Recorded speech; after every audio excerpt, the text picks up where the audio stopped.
আজ হঠাৎ করেই তিনজন মিলে বেরিয়ে পড়লাম ঘুরতে। তো কোনো প্ল্যানিং ছাড়াই যাচ্ছি হচ্ছে দুর্গাপুরে বরের মাসি বাড়িতে। তো দেখো আমরা স্টেশনেও চলে এসেছি আর আমাদের ট্রেনটাও ঢুকে গেছে। তো ট্রেনে আমরা বসে পড়লাম। তো ট্রেনে যাব শুধু মুখে আর কিছু খাবো না সেটা তো হয় না। তো চলে আসলো বাদামের খাজা।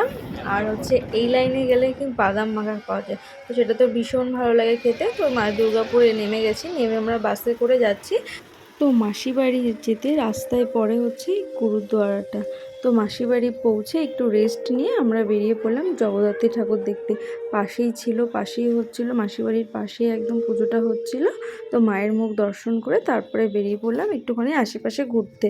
তো এখানে হচ্ছে একটা বাবার মন্দির, তো এখানে আবার হচ্ছে দেখি রাস্তায় ভোগ দিচ্ছিল। তো আমার তো প্রচণ্ড ভোগ খেতে ভালো লাগে, তো আমি ওখানে লাইনে দাঁড়িয়ে একটু নিয়ে নিলাম খিচুড়ি।